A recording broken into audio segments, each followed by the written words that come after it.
Hi all. Today let us discuss about the protocols which are required in data link control. So we have here that is like we are going to look at how these protocols are actually going to combine all the different things, all the different properties that we have learned so far, like framing, flow control, and error control. So we need all these things like framing of the frames and framing of the data which is being received from the network layer at the data link layer, and how do we go about flow control and error control mechanisms. All these are the responsibilities of the data link layer. So we'll be looking at these functionalities put together or in a combined form, how they are going to help us to deliver the data from one node to the another. So this is of major concern for us today. So the protocols are normally, whatever, whenever we say protocols are going to be basically the set of rules which will be there present either in the form of a software, or in the form of set of rules for a students, or in the form of set of rules for the college, so etc etc. So instead of that, let us come back to the software form of the protocols, which is the set of rules which are normally implemented in order to run some functionality, or in order to implement certain functionalities for a task to be performed. So when it comes to this particular property of protocols, we are definitely going to discuss about the programming languages. We say it is a C program, Java program, then your C++ code, etc. Right? Instead of that, what we are going to discuss now is we are going to look for a language free. When I say language free, there is no particular flow, or there is no particular kinds of like if statement, else statement, etc. We are just going to look at as pseudocode. Pseudocode basically means what is, it is going to be a code which is understandable by anyone. If you just look at the code, you'll get to know how the code is going to run again and again, or how the code is going to get repeated every number of time. So we are going to have a we have written in pseudocode a version of each protocol that concentrate mostly on the procedure instead of delving into the details of a particular language. So instead of saying either it is C or it is Java, right, or C++, we are not going to, or Python, instead of saying those things, we are just trying to write the pseudocode so that it is understandable by each of us.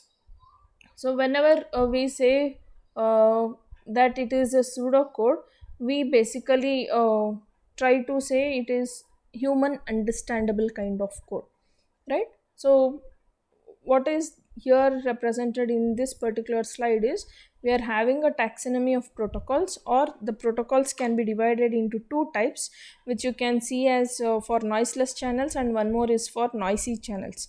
So we have considered two different types of the channel properties.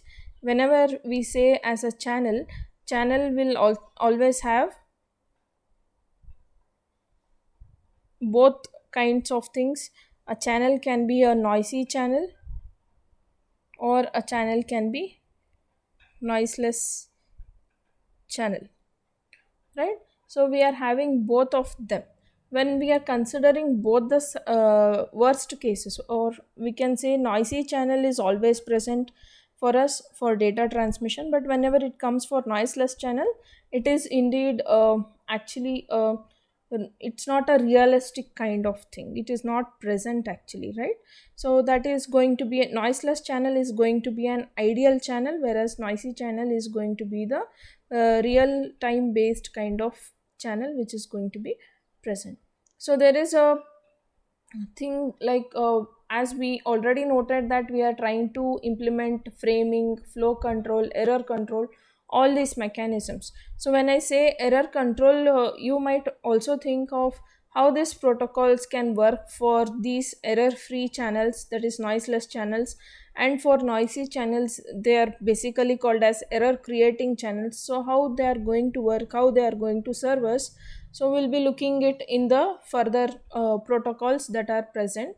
And then there is a difference between these protocols that we are actually going to discuss, that is real time based protocols are different, and the ideal protocols which are present are going to be different. And then to keep a track of, we are always going to consider, now for our discussion we are always going to consider unidirectional flow of data. When I say unidirectional flow of data, it is always from sender to the receiver, right? It is always from sender to the receiver. It's not going to be in an opposite way, that is from receiver as well to the sender is not possible, or it is possible in real time cases, but to make us to understand the different set of protocols that are present here, we are always going to consider only one way flow of the data. All the protocols are going to be unidirectional, in the sense data frame, it will travel from one node called the sender node to another node, which we are going to call it as a receiver. So then we are going to have a special frames called acknowledgement. So you need to know about them. So we have a special frame which is called as ACK frame. We have one more frame which is called as NAK frame. So what is this ACK frame is? It is called as acknowledgement frame. And what is this NAK is? It is negative acknowledgement frame. These two frames these two frames are going to flow in an opposite direction for the flow. For one single say suppose I am transmitting a frame from sender to the receiver now. So receiver, once it receives this particular frame, it has to tell me back or revert me back or reply me back stating I have received the file in a correct way. If the file is proper, it will be sending or it will be transmitting acknowledgement message. If the file is corrupted or if the file is having some error, then it will give the negative acknowledgement, or if the file has been not received at the destination, it will give us the negative acknowledgement. So that is how we are going to have the two different special frames present for the reverse transmission of data. Though we are saying it is unidirectional, only these special frames can come from our receiver end to the transmitter end or to the sender end. So when it comes for the real life network or real time network, the data link protocols will be always implemented as a bidirectional flow of data. That is, data flow will be there in both the direction, from the sender side as well as from the receiver sides. But for our purpose, we are always taking or we are always considering only unidirectional cases, and bidirectional protocols or the same protocols what we will be studying from now onwards can also be implemented for the bidirectional purposes. So now let us look at the very next first case, which is we are going to go for the noiseless channels. So let us look at the noiseless channels here. So we have two protocols as already mentioned. In noiseless we have simplest protocol and then the stop and wait protocol, and in noisy channel we have three cases. One is stop and wait ARQ, go back in ARQ, and selective repeat ARQ. So coming for your noiseless channels, let us first assume that we have got an ideal channel in which no frames are lost nor duplicated or corrupted, or it has got some error in it, right? So we will introduce the very first two protocols which are present. One is simplest and the stop and wait protocol. So let us come to the design mechanism which is given here for the case of your the design of the simplest protocol with no flow or error control, right? So we'll be looking at this particular design first. So what is our major concern in this particular scheme is there is no need for any kind of flow or error control mechanisms at all.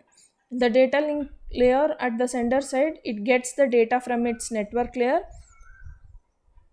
That is, you can see we have here we have mentioned we are going to have a sender here and we are going to have a receiver, and then we are going to have this sender.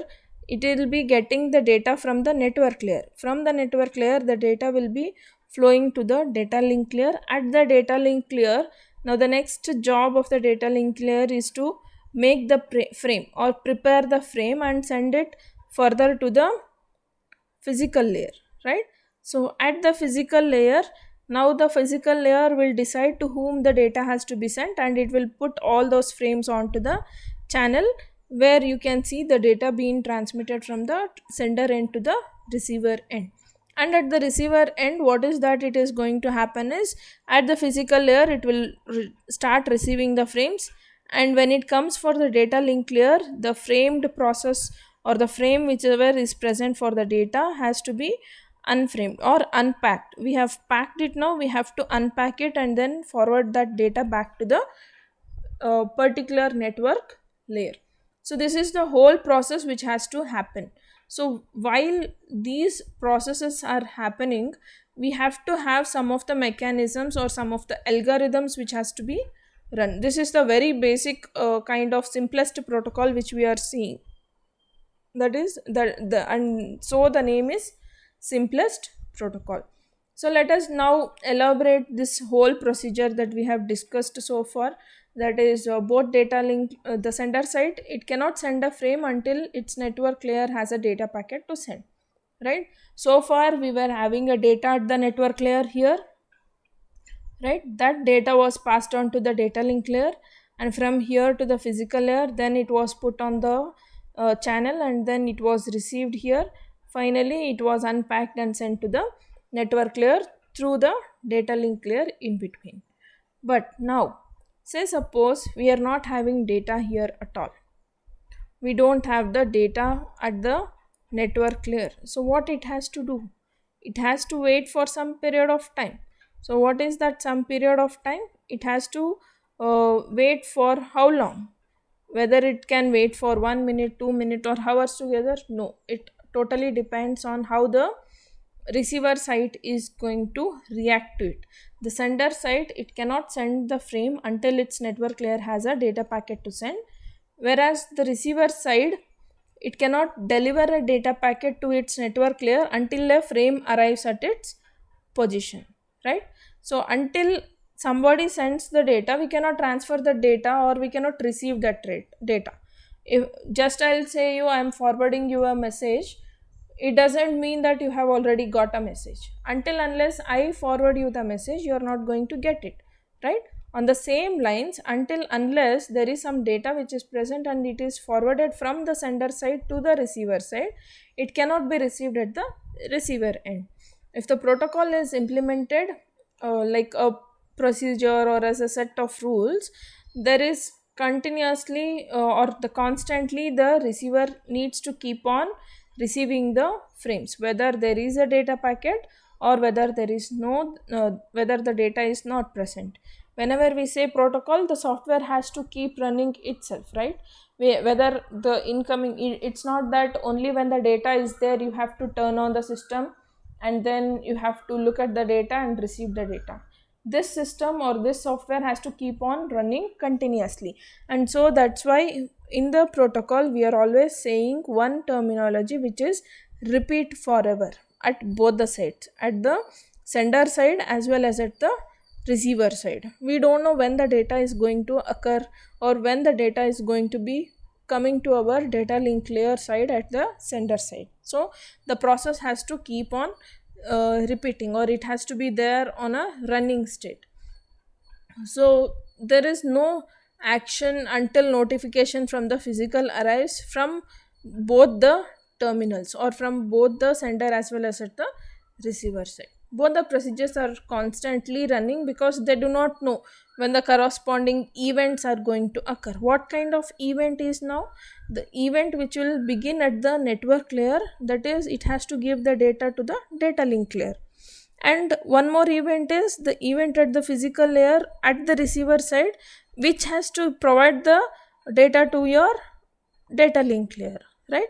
So on both the sides, at one side from the network layer to the data link, from the network to the data link, and on the other side from the physical to the data link. So this event, it has to be there, only then the whole process can run, right? So this is just a gist of the simplest protocol which is present in this particular slide. So you can see we have a event, that is request from network layer.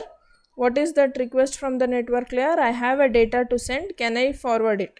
So then it will forward the data. So this keeps in the loop. Algorithm has to be there for a sender side. So what is that algorithm? We will soon look at it.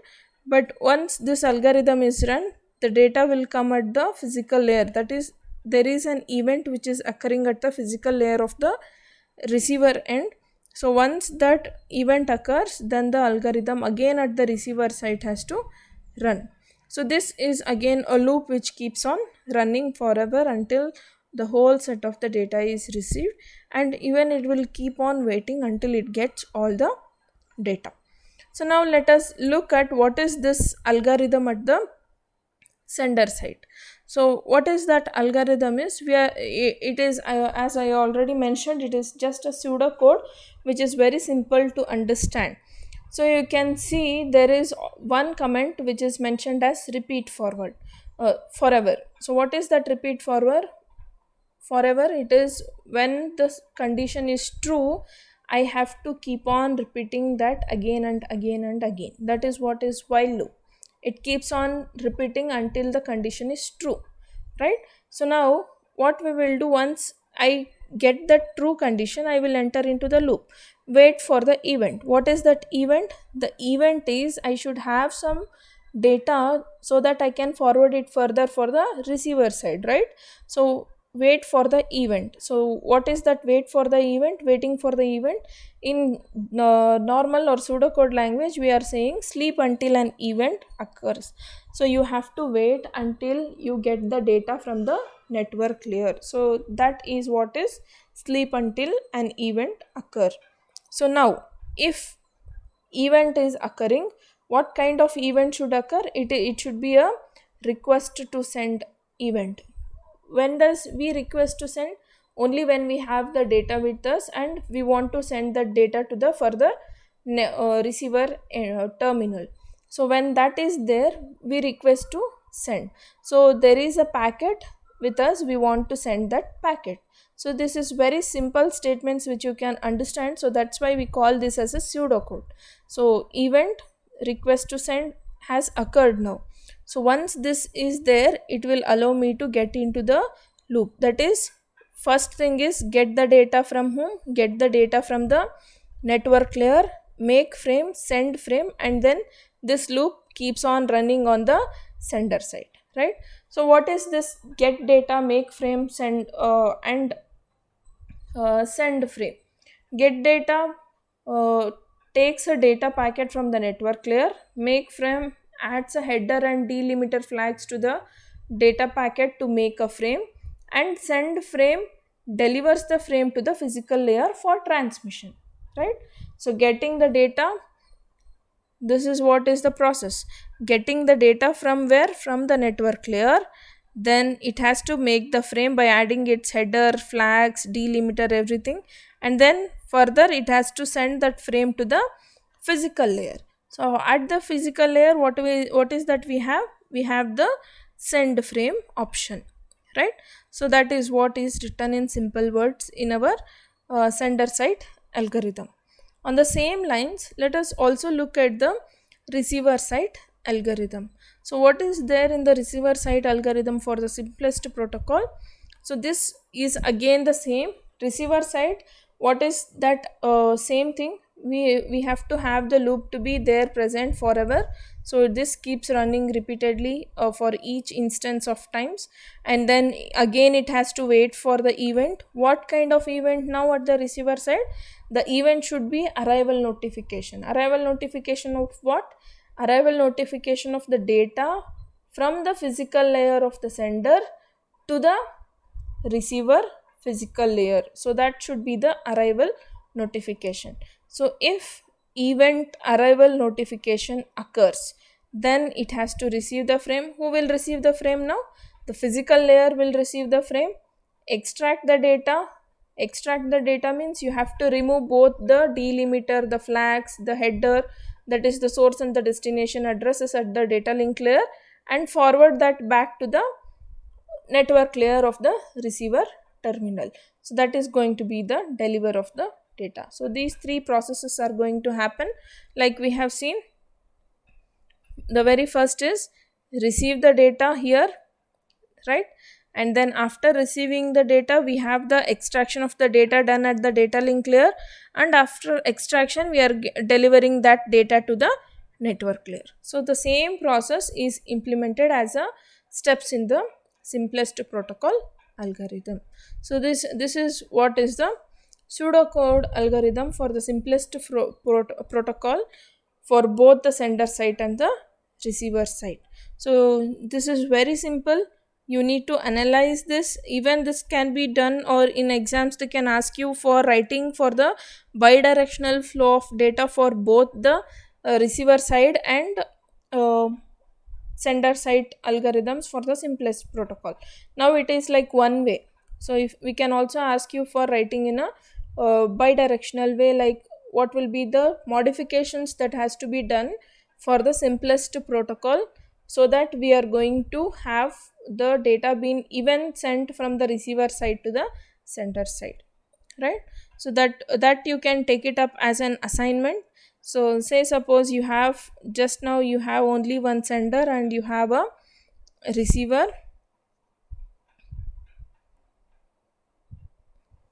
right? So far we have given you with only this flow.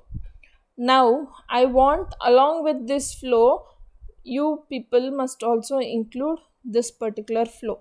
That is, even receiver has got some data. It need not be acknowledgement or negative acknowledgement. It should be a data packet which you are going to get it from the network layer, and you are going to pass it on through the physical layer of your receiver terminal to the physical layer of your sender terminal, right? So this will be your next assignment, which is going to be the bidirectional flow of data, right? Okay, you'll be submitting this assignment by tomorrow morning 10 o'clock. Thank you all.